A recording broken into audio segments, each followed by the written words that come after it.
Painted application ધોરણ 6 થી 12ના વિદ્યાર્થીઓ માટે અપડેટ થઈ ચૂકી છે. આ એપ્લિકેશનમાં શું છે? બધા જ વિષયના વિડીયોઝ છે. ગુજરાતની બેસ્ટ ફેકલ્ટી દ્વારા લાઈવ લેક્ચર્સ છે. આઈએમપી પ્રશ્ન છે, ટેસ્ટ સિરીઝ છે અને ગુજરાતના તમામ વિદ્યાર્થીઓ સાથે તમે તમારી કમ્પેરિઝન કરી શકો છો. ગેમિફિકેશન છે અને બીજું ઘણું બધું. તો તમે એપ્લિકેશન ડાઉનલોડ ન કરી હોય તો ડિસ્ક્રિપ્શનમાં લિંક આપી છે. હમણાં જ પ્લે સ્ટોર ઉપર જાઓ અને એપ્લિકેશન ડાઉનલોડ કરો. ઘરે બેઠીને સરસ મજાનું ગુજરાતની જોરદાર ફેકલ્ટી સાથે ભણો, સારા માર્ક્સે પાસ થાઓ. દોરવણીની અંદર આપણે એટલે મુદ્દા જોયા ભાઈ કે ભાઈ દોરવણીનો અર્થ શું થાય, તો કે 3 જેટલા અર્થ હતા, બધા સિમ્પલમાં સિમ્પલ અર્થ જ છે. પછી એમાંથી આપણે લક્ષણો જોયા અને મહત્વ જોયા. હવે આપણે જોવાના છે દોરવણીના તત્વો. એટલે દોરવણીના તત્વો ટોટલ 4 છે. એક આપણું કયું છે? નિરીક્ષણ, પછી અભિપ્રેરણા, પછી નેતૃત્વ અને માહિતી સંચાર. આ 4 ઉપર જ આખું આપણું ચેપ્ટર છે, એટલે ચેપ્ટર અહીંયા પૂરું થાય. હવે પહેલો પ્રશ્ન અહીંથી નીકળે, દોરવણી એટલે શું? દોરવણીના તત્વોના નામ આપો. 2 માર્ક. બરાબર છે? અહીંયા દોરવણીના તત્વોના નામ આપો. ખાલી દોરવણીના તત્વોના નામ આપવાના 2 માર્કમાં. તો કેટલા નામ છે દોરવણીના તત્વો? કેટલા છે? 4. કયા કયા?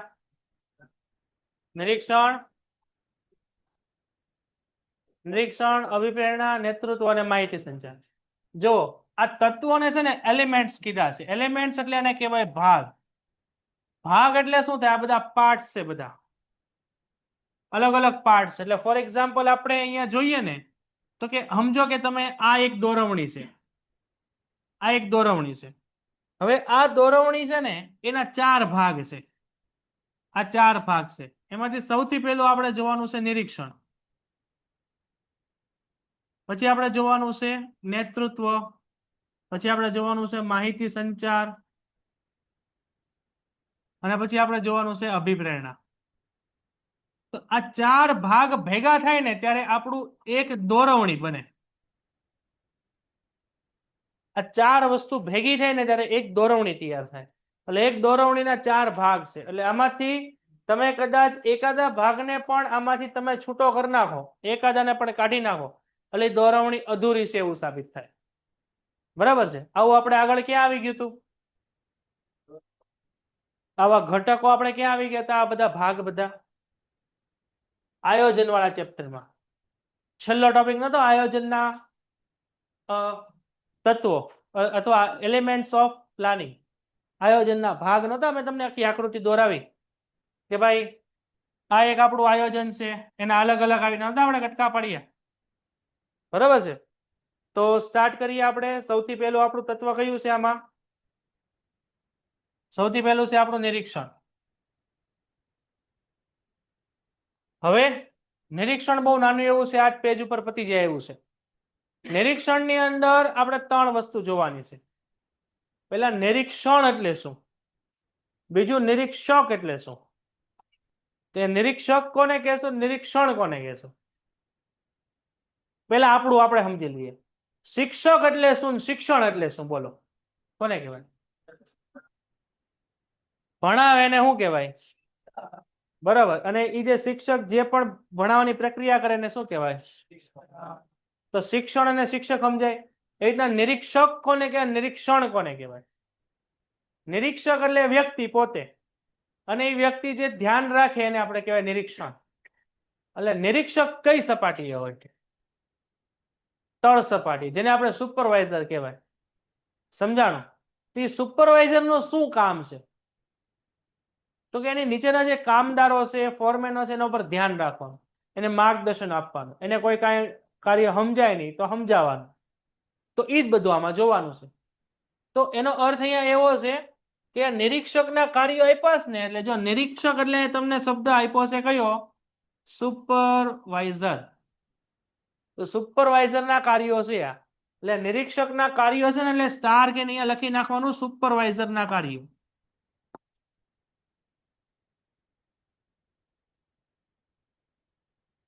તમને એક્ઝામમાં આ શબ્દ વાપરે કે ભાઈ સુપરવાઇઝરના કાર્યો જણાવો, તો તમે કહો આવું કાંઈ સિલેબસમાં હતું જ નહીં સાહેબ. એ નિરીક્ષક એટલે સુપરવાઇઝર. એટલે આ શબ્દને લખી નાખજો, બંનેનો આન્સર એક જ આવશે. તો નિરીક્ષક આપણે પહેલા જોવાનો છે અને નિરીક્ષણ આપણે અહીંયા જોવાનું છે. બે વસ્તુ જોવાની છે. તો આમાં બંનેની વ્યાખ્યા આપણે જોવાની છે. તો સ્ટાર્ટ કરીએ સૌથી પહેલા.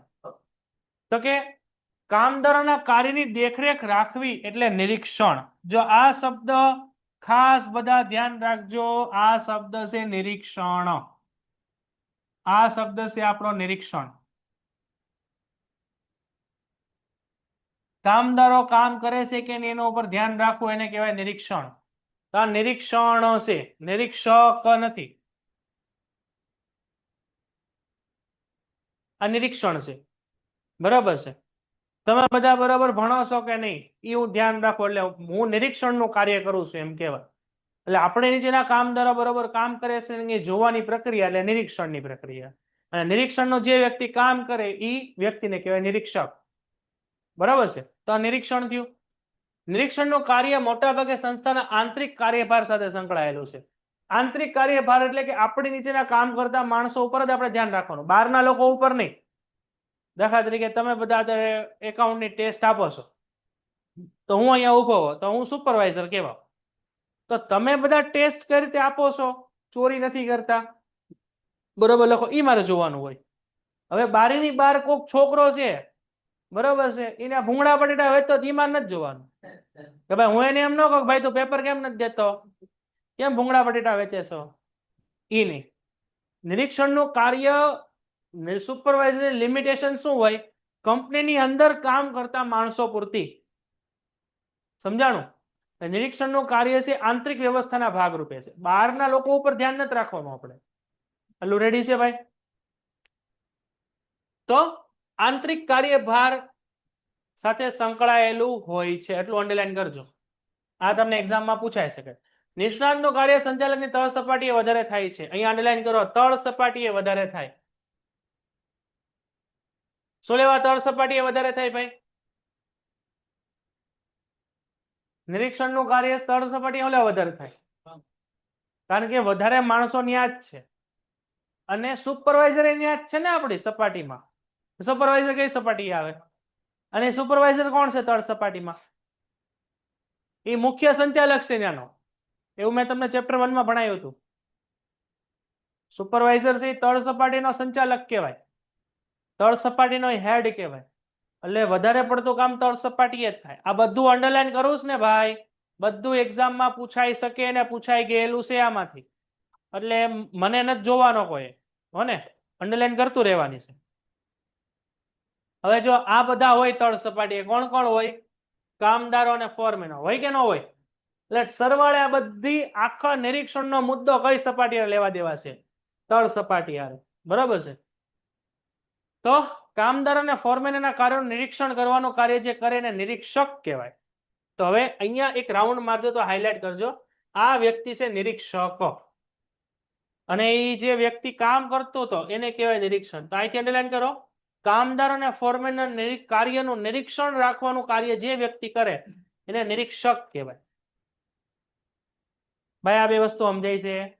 અહીંયા બે વસ્તુ છે, નિરીક્ષક અને નિરીક્ષણ. બંનેમાં કન્ફ્યુઝન ન થતા. શબ્દ એક્ઝામમાં પૂછાય ત્યારે જોજો, નિરીક્ષણ શબ્દ લખેલું હશે. નિરીક્ષણ એટલે શું? નિરીક્ષક એટલે શું? સુપરવાઇઝર એટલે નિરીક્ષક, સુપરવિઝન એટલે નિરીક્ષણ. એટલે આપણે અહીંયા કાંઈ નથી કરવાનું, આપણે અહીંયા બે શબ્દ લખવાના છે. અહીંયા આપણે પહેલું લખવાનું છે નિરીક્ષક એટલે શું? પ્રશ્ન. અને બીજું લખવાનું આપશે નિરીક્ષણ એટલે શું?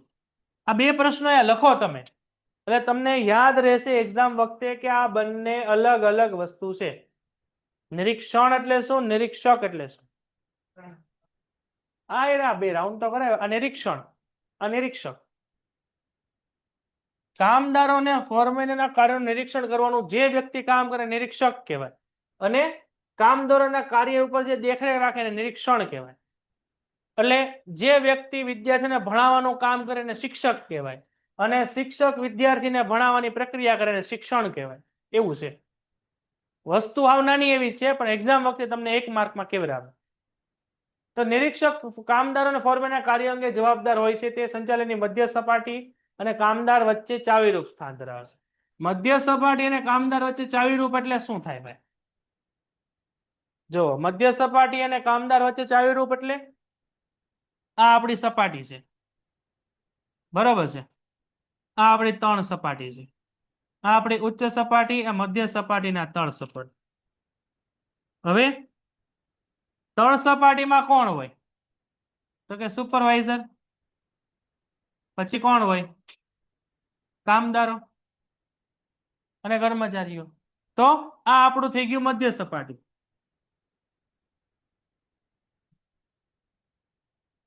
તો આપણી થઈ ગઈ મધ્ય સપાટી અને આપણા થઈ ગયા કામદારો. તો આ કામદારો, આ મધ્ય સપાટી, આ બંનેને જોડતી સપાટી કઈ છે? કોણ છે વ્યક્તિ? સુપરવાઇઝર. તો આ બધા 1-1 માર્કના સવાલ છે ભાઈ.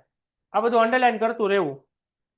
નિરીક્ષણ એટલે તાબેદારોને સોંપવામાં આવેલું કાર્ય તેમને આપેલા સૂચના અને હુકમ અનુસાર અમલીકરણ યોગ્ય રીતે થાય છે કે નહીં તે જોવાની ખાતરી ધંધાકીય કામના શ્રેષ્ઠ ધ્યેય સિદ્ધિ માટે માનવીય અને ભૌતિક સાધનોનો મહત્તમ ઉપયોગ બને છે તેની ખાતરી મેળવવી. જો અહીંયા તમને આ નિરીક્ષણની વ્યાખ્યા યાદ રહે તો રાખવાની, આ નિરીક્ષકની વ્યાખ્યા યાદ રહે તો રાખવાની. આમાં મજા ન આવે તો અહીંયા આવવાનું. નિરીક્ષણ એટલે શું? તો આટલું યાદ રાખવાનું. આમાં મજા ન આવે તો અહીંયા વયું આવવાનું કે ભાઈ કામદારોના કાર્યની દેખરેખ રાખવી એટલે નિરીક્ષણ. તો જો આ ને આ વસ્તુ અહીંયા રિપીટ છે, બરાબર છે, તો આ નિરીક્ષણની વ્યાખ્યા થઈ ગઈ. અને નિરીક્ષણ હજી મજા ન આવે તો અહીંયા નિરીક્ષક એવું કાર્ય છે જેમાં યોજના અને સૂચનાઓ મુજબ કાર્ય થઈ રહ્યું છે કે તેની ખાતરી મેળવે. હવે ભાઈ ઘણા ઓપ્શન છે. તમારે આની અંદર માત્ર એક જ પ્રશ્ન એક્ઝામમાં આવે, નિરીક્ષક એટલે શું, નિરીક્ષણ એટલે શું. તો નિરીક્ષણની વ્યાખ્યા જો આપણે રાઉન્ડ મારી દઈએ કેટલી છે? એક આ રહી, પછી એક આ રહી, આ 2, આ 3 અને આ 4. કોઈ એક યાદ રાખવાની 4 માંથી. નિરીક્ષણની વ્યાખ્યા આપણી પાસે 4 છે, આ 4 છે, અને નિરીક્ષકની વ્યાખ્યા આપણી પાસે 1 છે. મારા ખ્યાલથી આમાં કાંઈ મગજ ન દોડાવાય. એક આ યાદ રખાય ને એક આ યાદ રખાય, બસ. એક્ઝામમાં પ્રશ્ન કેમ આવે? એક્ઝામમાં પ્રશ્ન એવી રીતના આવે, નિરીક્ષક એટલે શું, નિરીક્ષણ એટલે શું. બીજું તમને આ પ્રશ્ન પૂછાય કે નિરીક્ષણ એટલે શું અને નિરીક્ષણના કાર્યો જણાવો. બીજું કાંઈ ન આવે. મહત્વના કાર્યો છે. આટલાની અંદર યાદ રહ્યું આપણે શું કરવાનું છે? આટલામાંથી આ 2 જ પ્રશ્નો નીકળે. અને આની અંદર આની 4 વ્યાખ્યા આવી છે, આપણે એક જ યાદ રાખવાનું. મારા ખ્યાલથી આ હેલી છે અને આ હેલી છે, બસ. આમાં નીચે બહુ આગળ નહીં વધવાનું. તો સુપરવાઇઝરના કાર્યો બહુ સરળ અને સિમ્પલ. સુપરવાઇઝર કઈ સપાટીએ હોય? તો તળ સપાટીનો મુખ્ય વ્યક્તિ છે, જે મધ્ય સપાટી અને કામદારોને જોડતો વ્યક્તિ છે, બરાબર છે. તે કયા કયા કાર્યો કરે તો એક એક કરીને આપણે જોઈએ. સૌથી પહેલા આમાં અંડરલાઈન કરતા રહેજો ભાઈ. ટોટલ 11 કાર્યો છે. તમારે 7 કાર્યો યાદ રાખવાના છે. કાર્યનું આયોજન કરવું. પછી બીજું અંડરલાઈન કરો, કાર્યમાં આવતા અવરોધો દૂર કરવા. આ બધું તળ સપાટીનું કાર્ય છે. પછી જરૂરી માર્ગદર્શન અને દોરવણી આપવી. આ કોને આપવાની છે? દોરવણી માર્ગદર્શન એને કામદારોને. પછી અંડરલાઈન કર્યો, કર્મચારીઓના કાર્યની સતત દેખરેખ રાખવી. પછી અંડરલાઈન કરો, એકમની ઉત્પાદકતાના ઉદ્દેશ્ય સાથે સાંકળવાનું કાર્ય નિરીક્ષક કરે છે. એટલે કે અહીંયા વ્યક્તિના ઉદ્દેશ્યો સાથે એકમના ઉદ્દેશ્યો, વ્યક્તિનો હેતુ શું હોય એની સાથે કંપનીનો હેતુને સિદ્ધ કરવાનું કાર્ય. પછી કર્મચારી કાર્યક્ષમતામાં વધારો કરવો. પછી કર્મચારી અભિપ્રેરણાને પ્રોત્સાહન પૂરા પાડવા. કર્મચારીઓમાં જૂથ ભાવના ટકાવી રાખવી. કર્મચારીઓમાં માહિતી સંચારને ઝડપી બનાવવું. એકમમાં નવી ટેકનોલોજીના ઉપયોગ વિશે માર્ગદર્શન આપવું અને શિસ્તની ભાવના ટકાવી રાખવી. પછી કર્મચારીને કેળવણી પૂરી પાડવી. પછી કર્મચારીના મિત્ર, દાર્શનિક અને માર્ગદર્શક બનવું. તો અંડરલાઈન કરાવીને એટલું જ યાદ રાખવાનું છે ભાઈ. અહીંયા આપણું નિરીક્ષણ પૂરું, એટલું જ આવે. આમ ભાઈ આ 11 કાર્યો છે, એમાંથી અમુક કાર્યમાં 2-2 પોઈન્ટ છે, એટલે તમે 14-15 કાર્યો થાય. 7 યાદ રાખવાના છે. આ યાદ રહે તમને? આમાં એક મારો પોતાનો એક ફોર્મ્યુલા છે જે તમારે વાપરવાનો એક્ઝામમાં. આ બધું તમને નહીં યાદ રહે. તમારે શું કરવાનું? જેટલી અંડરલાઈન કરાય ને એટલા શબ્દો યાદ રાખવાના. પેલા આટલા શબ્દો યાદ રાખી લો એટલે પછી ફોર્મ્યુલા કહો તમે. પેલા આટલું જોઈ લો ફટાફટ. જેટલી અંડરલાઈન કરીને એટલું જ પાકું કરો. બાકી કાંઈ મગજ ન દોડાવો. રેડી? આટલું યાદ રહે. જો કયા કયા શબ્દો છે? કાર્યનું આયોજન કરવું, કાર્યના અવરોધો દૂર કરવા, માર્ગદર્શન આપવું, દોરવણી આપવી, દેખરેખ રાખવી, વ્યક્તિગત ઉદ્દેશ્ય સાથે ઉત્પાદનના ઉદ્દેશ્ય સિદ્ધ કરવા, કાર્યક્ષમતા વધારવી, અભિપ્રેરણા આપવી, પ્રોત્સાહન આપવું, જૂથ ભાવના ટકાવી રાખવી, માહિતી સંચાર ઝડપી બનાવવું, નવી ટેકનોલોજીનું માર્ગદર્શન આપવું, શિસ્તની ભાવના રાખવી, કેળવણી રાખવી, અને કર્મચારી મિત્ર, દાર્શનિક અને માર્ગદર્શક, મિત્ર, દાર્શનિક અને માર્ગદર્શક બનવું. એટલા શબ્દો યાદ રહે. હવે જો આમાં શું કરવાનું? આમાં કાંઈ નહીં કરવાનું. આગળ એક શબ્દ લગાડી દેવાનું, કર્મચારીના. શબ્દ લગાડવાનો કર્મચારીના. જો આવી રીતના મુદ્દા બનાવવાના ઘરના. કર્મચારીના કાર્યનું આયોજન કરવું, કર્મચારીના કાર્યમાં આવતા અવરોધો દૂર કરવા, કર્મચારીને જરૂરી માર્ગદર્શન અને દોરવણી આપવી, કર્મચારીના કાર્યો પર સતત દેખરેખ રાખવી, કર્મચારીના વ્યક્તિગત હેતુની સાથે કંપનીના હેતુ સિદ્ધ કરવા, કર્મચારીની કાર્યક્ષમતા વધે એવા પ્રયાસ કરવા, કર્મચારીને અભિપ્રેરણા આપી, કર્મચારીને પ્રોત્સાહન આપવું, કર્મચારીઓમાં જૂથ ભાવના ટકાવી રાખવી, કર્મચારીઓને માહિતી સંચાર પૂરું પાડવું, કર્મચારી નવી ટેકનોલોજીના વિષયક માર્ગદર્શન આપવું, કર્મચારીઓમાં શિસ્તની ભાવના ટકાવી રાખવી, કર્મચારીને કેળવણી પૂરી પાડવી, કર્મચારીના મિત્ર, દાર્શનિક અને માર્ગદર્શક બનવું. બધામાં કર્મચારી આગળ લગાડી દેવા. સાથે 7 મુદ્દામાં. આટલું યાદ રહે? આટલું યાદ રહે? આમાં કોઈને કઈ ડાઉટ છે? બધામાં આગળ એક કર્મચારી શબ્દ લગાડી દેવાનો, બીજું કાંઈ નથી કરવાનું. આટલું યાદ રહે? બોલો. અહીંથી બોલો. અરે અહીંથી આમને બોલી જાઓ. હા બોલો. એટલું યાદ રહે? બધામાં આગળ શું કરવાનું છે? કર્મચારી લગાડી દે. તો અહીંયા જો સિમ્પલ કાંઈ નથી કરવાનું. અહીંયા આપણે છે ને એક નોંધ લખી નાખો સ્ટાર કરીને. દરેક મુદ્દાની આગળ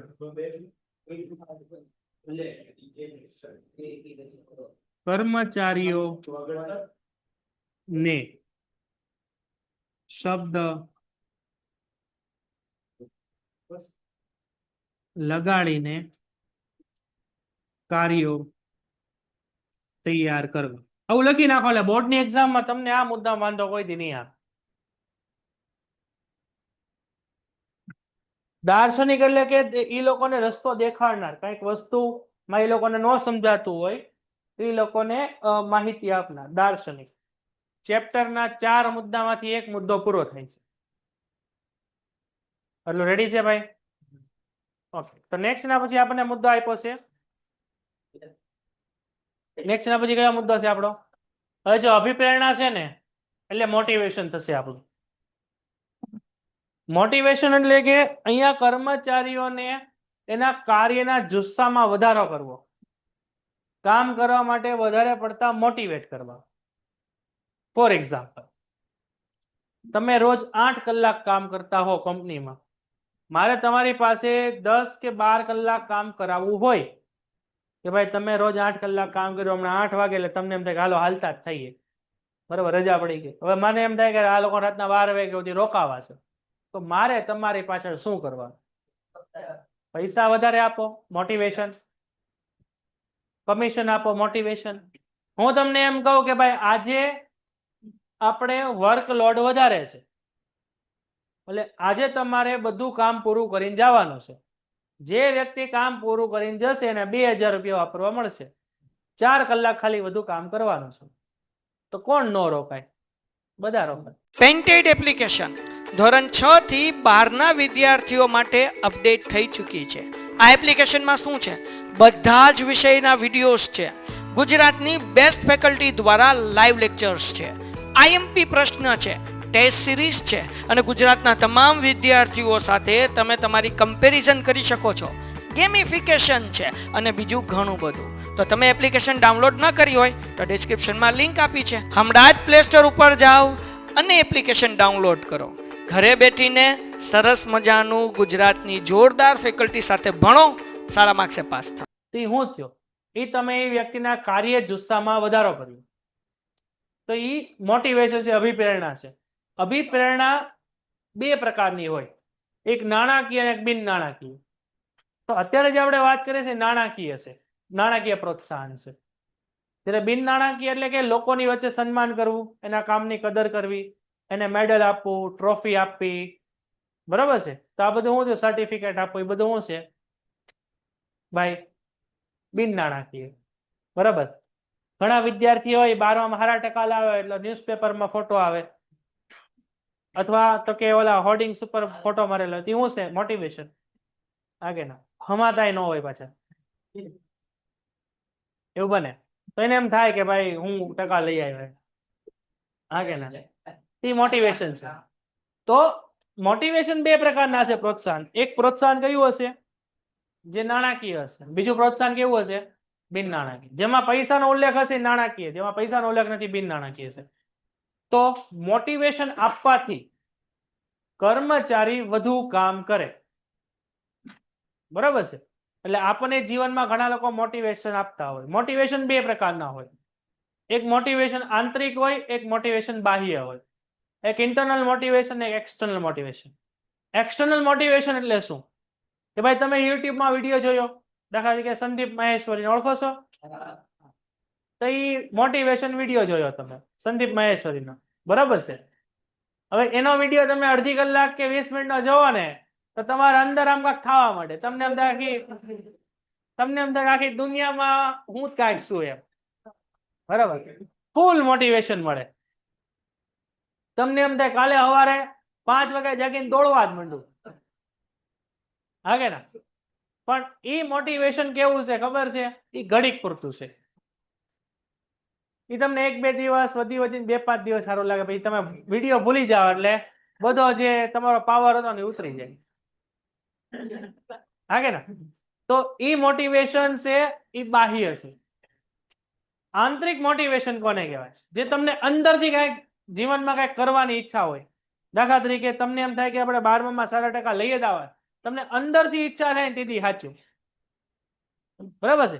આંતરિક મોટિવેશન કેવું છે? સૌથી વધારે મહત્વનું છે. કોક તમને કે આ કામ કરો ને તમે તમારી રીતે કરો, બંનેમાં ફરક છે, બરાબર છે. તો અહીંયા આપણે જે અભિપ્રેરણા છે ને એ બે રીતે જોવાની છે, આંતરિક અને બાહ્ય. અને બીજું એક જોવાનું છે હકારાત્મક અને નકારાત્મક.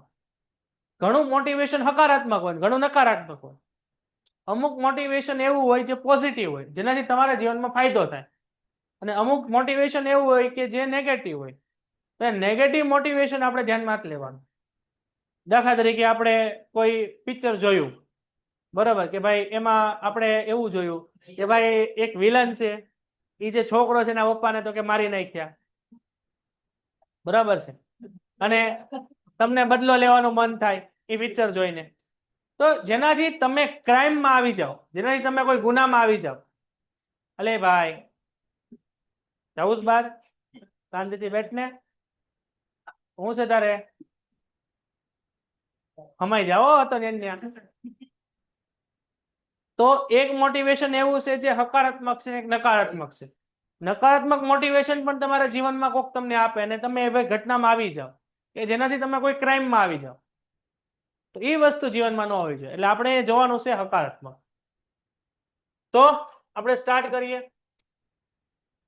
અભિપ્રેરણા એટલે વ્યક્તિની અંગત એક એવું તત્વ જે વ્યક્તિને કાર્ય કરવા માટે પ્રોત્સાહિત કરે. આ તમારું કેવું છે? અંતર્ગત એક એવું તત્વ છે. એટલે કે તમને અંદરથી કાંઈક એવી ઈચ્છા થાય કામ કરવાની, એ મોટિવેશન છે, બરાબર છે. દાખલા તરીકે તમને કોઈ એમ કે ભાઈ હવે 4 મહિના પછી તમારા પપ્પાનો જન્મદિવસ આવે છે અને તમારે એને એક નવો મોબાઈલ અપાવવાનો છે, અને એ મોબાઈલ છે એ તો કે 30,000 રૂપિયાનો છે. અને જો આ 4 મહિના 8 કલાકની બદલે તમે 12 કલાક મહેનત કરશો તો 30,000 રૂપિયા તમે વધુ કમાઈ શકશો. તો તમારા પપ્પાને તમે મોબાઈલ ગિફ્ટ આપી શકશો. કેમાં? જન્મદિવસમાં 4 મહિના પછી. તો એ તમને અંદરથી એવી કંઈક લાગણી આવશે કે ભાઈ આપણે કામ કરવું જોશે. તો એ મોટિવેશન હોય ને, આ અભિપ્રેરણા, એ અંતર્ગત એક એવું તત્વ છે જે તમને કામ કરવા માટે પ્રોત્સાહિત કરે છે. બરાબર, તમારા અંદરથી એક લાગણી આવે કે ભાઈ આપણે કાંઈક જીવનમાં કરવું છે. બે પ્રકારના વિદ્યાર્થી હોય, એકને તમારે પરાણે કેવું પડે તું ભણ, અને એકને અંદરથી ઈચ્છા હોય કે આપણે કાંઈક ભણવું છે અને આપણે આગળ વધવું છે. એ તમારા અંદરથી જે ઈચ્છા છે ને એ તમારો શું છે? અભિપ્રેરણા છે, મોટિવેશન છે. જીવનમાં કંઈક તમારો ધ્યેય હશે તો અંદરથી તમને ઈચ્છા થશે કે આપણે જીવનમાં કંઈક કાર્ય કરવું જોશે, આપણે મહેનત કરવી જોશે, નકર આપણે આગળ નહીં આવી. તો કાર્ય કરવાની ઈચ્છા, કાર્ય કરવાની ક્ષમતા વચ્ચે અંતર છે. જો એ કાર્ય કરવાની ઈચ્છા અને કાર્ય કરવાની ક્ષમતા વચ્ચે શું ફરક છે? તમારે બે પગ નથી અને તમારે ઓલિમ્પિકમાં દોડવું છે.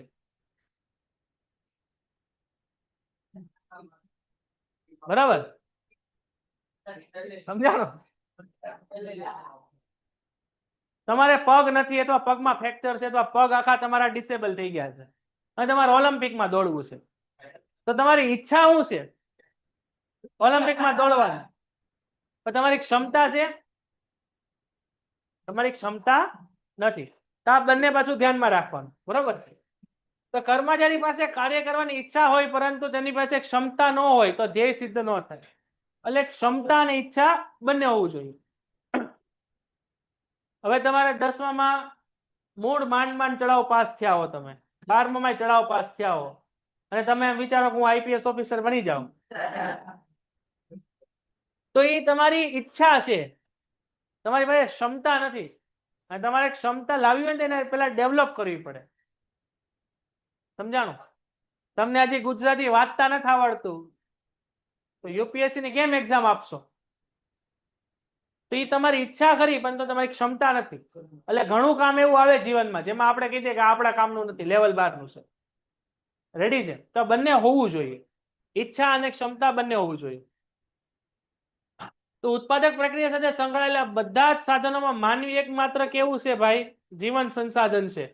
આ બધું આપણે ખબર જ છે. તેમનામાં વિશિષ્ટ શક્તિ અને કાર્યસૂચ હોય છે, તેથી કાર્ય પ્રેરણા આપવી જરૂરી છે. જો માનવી કેવું છે? માનવી એકમાત્ર જીવન સંસાધન છે. એને પોતાની લાગણી હોય, પોતાનું સન્માન હોય, આ બધું આપણે આગળ જોઈ ગયા છે. મશીન હોય, મશીન દાખલા તરીકે આપણે છે કાપડ બનાવવાનું મશીન છે, એમ સમજો. કાપડ બનાવવાનું મશીન તમે શરૂ કરો ને 24 કલાક કામ કર્યા જ કરે, મશીન થાકે નહીં. બરાબર, એ છેલ્લે બળી જાય પણ થાકે નહીં. તો એને તમારે ન કહેવું પડે કે ભાઈ આટલું કામ કર, થોડુંક વધારે કામ કર, નહીં. જ્યારે માનવી છે ને, માનવી, એને તમારે મોટિવેશન આપવું પડે વધારે કામ કરાવવા માટે. બરાબર છે? તો અહીંયા એને કાર્ય પ્રેરણા આપવી જરૂરી છે. પછી આપણે આપ્યું છે કે અભિપ્રેરણા એક એવું તત્વ છે કે જ્યાં માનવીને કાર્ય કરે છે ત્યાં અભિપ્રેરણાનું કાર્ય જરૂરી બને છે. અભિપ્રેરણા માટેના પ્રેરકોમાં નાણું, બિન નાણાકીય પ્રોત્સાહનો, સગવડો, વર્ણ સંતોષાયેલી જરૂરિયાતો વગેરેનો સમાવેશ થાય છે. જુઓ, પેલું આપ્યું છે તમને નાણું, એટલે આ આપણું નાણાકીય પ્રોત્સાહન છે. આ આપણું નાણાકીય પ્રોત્સાહન છે. પછી આપ્યું છે આ બિન નાણાકીય પ્રોત્સાહન. આ નાણાકીય બિન નાણાકીય જે આપણે બે પ્રકારો છે. પછી સગવડો. અમુક લોકોને તમે સગવડ આપો ને તો એને કામ કરવાની ઈચ્છા થાય. દાખલા તરીકે તમારા કર્મચારી હોય, તમે એને આવવા જવા માટે બસની સુવિધા આપો, રહેવા માટે મકાન આપો, તો એને કામ કરવાનું મોટિવેશન ચડે. બે કંપની છે, બેમાં પગાર 40,000 રૂપિયા છે. આ કંપની છે ને એ રહેવાનું ફ્રીમાં આપે છે અને આવવા જવા માટે બસની સુવિધા આપે છે. આ કંપની રહેવાનું ફ્રીમાં નથી આપતી, આવવા જવાની બસની સુવિધા નથી આપતી, મકાન નથી આપતી. તો કર્મચારી છે ને આ કંપનીમાં જશે કામ, કારણ કે એનું મોટિવેશન છે. કયું? સગવડ. પછી વર્ણ સંતોષાયેલી જરૂરિયાતો એટલે શું? તમને જીવનમાં ઘણી ઈચ્છા હોય કંઈક વસ્તુ લેવાની, દાખલા તરીકે એપલનો ફોન લેવાની ઈચ્છા હોય અને તમારા ઉપરી અધિકારી તમને એપલનો ફોન ગિફ્ટમાં આપે તો તમને મોટિવેશન ચડે કામનું. બરાબર છે? તો અભિપ્રેરણા ગમે એ રીતે તમે આપી શકો. અર્થ આપણે જોઈએ તો આપણે શું કીધું છે? જો ટોટલ પેલા અર્થ કેટલા છે ગણો તમે. 1, 2, 3 અને 4 અર્થ છે. બરાબર, તમે સ્ટાર્ટ કરીએ. સૌથી પહેલો, કર્મચારીને વધુ કાર્ય કરવાની પ્રેરણા જગાવી અને તેમને મહત્તમ કાર્ય સંતોષની ઉપલબ્ધિ કરાવી એટલે અભિપ્રેરણા. બીજું, ઈચ્છિત કાર્યને પાર પાડવા પોતાને કે બીજાને પ્રેરણા આપવાની પ્રક્રિયા એટલે અભિપ્રેરણા. અભિપ્રેરણા એ મનની એવી સ્થિતિ છે જે કર્મચારી લક્ષ્ય તરફ દોરી જાય છે, અને અભિપ્રેરણા એ કર્મચારીને પ્રોત્સાહન આપીને અપેક્ષિત ધ્યેય પ્રાપ્ત કરવાની પ્રક્રિયા છે. કઈ હેલી છે આમાં? જુલિયસ વાળી હેલી છે. જો ઈચ્છિત કાર્યને પાર પાડવા પોતાને કે બીજાને પ્રેરણા આપવાની પ્રક્રિયા એટલે અભિપ્રેરણા. જે પછી જે તમને યાદ રહે આમાંથી કોઈ એક યાદ રાખવાની છે, બરાબર છે. આ હેલી છે અભિપ્રેરણા એ મનની એવી સ્થિતિ છે. મનની એવી સ્થિતિ એટલે કે તમારા અંદરથી મનમાંથી એવી ઈચ્છા હોય. આવ્યો છે મનનું એક એવું તત્વ છે, એટલે આ મનોવૈજ્ઞાનિક બાબત છે જે કરવા જે લક્ષ્ય તરફ દોરી જાય છે. આ જુલિયસ વાળી વ્યાખ્યા આમ જોવો તો હેલી છે. જુસિયસ લગાડો ને આ પછી ઈચ્છિત કાર્યને પાર પાડવા માટે તમારી જે ઈચ્છા હોય ને પાર પાડવા માટે પોતાને કે બીજાને તમે જે પ્રેરણા આપો એની પ્રક્રિયા એટલે અભિપ્રેરણા. પોતાને મોટિવેશન આપો અથવા બીજાને આપવાનું. બરાબર, આટલું જોઈ લો ભાઈ, ફટાફટ નો સમજાઈને પૂછો. હવે પેલું આપણી પાસે લક્ષણ છે, જો ભાઈ અભિપ્રેરણા બે પ્રકારની હોય, એક આંતરિક પણ હોય, એક બાહ્ય પણ હોય. બાહ્ય તમને કોઈ વસ્તુ જોઈને કોઈ વ્યક્તિથી તમને આપણે શું કહેવાય એનાથી પ્રેરાઈને તમને મળેલી હોય, કે તમે યુટ્યુબમાં વિડીયો જોયો હોય, મોટિવેશન કોઈ સ્ટોરી જોઈ તો તમને અંદરથી થયું કે આપણે આવું કરવું જોઈએ, તો એ શું છે? એ એક્સટર્નલ મોટિવેશન છે જે લાંબો સમય સુધી ન રહે. આંતરિક અભિપ્રેરણા એટલે કે આપણે પોતાને જ તે, બરાબર છે. તમને જ્યાં સુધી ન થાય ને કે ભાઈ આપણે આ કામ કરવું છે ત્યાં સુધી કોઈ પણ કાર્ય થઈ શકે નહીં. પેન્ટેડ એપ્લિકેશન ધોરણ 6 થી 12ના વિદ્યાર્થીઓ માટે અપડેટ થઈ ચૂકી છે. આ એપ્લિકેશનમાં શું છે? બધા જ વિષયના વિડીયોઝ છે. ગુજરાતની બેસ્ટ ફેકલ્ટી દ્વારા લાઈવ લેક્ચર્સ છે, આઈએમપી પ્રશ્ન છે, ટેસ્ટ સિરીઝ છે અને ગુજરાતના તમામ વિદ્યાર્થીઓ સાથે તમે તમારી કમ્પેરિઝન કરી શકો છો. ગેમિફિકેશન છે અને બીજું ઘણું બધું. તો તમે એપ્લિકેશન ડાઉનલોડ ન કરી હોય તો ડિસ્ક્રિપ્શનમાં લિંક આપી છે, હમણાં જ પ્લે સ્ટોર ઉપર જાઓ અને એપ્લિકેશન ડાઉનલોડ કરો. ઘરે બેઠીને સરસ મજાનું ગુજરાતની જોરદાર ફેકલ્ટી સાથે ભણો, સારા માર્ક્સે પાસ થાઓ.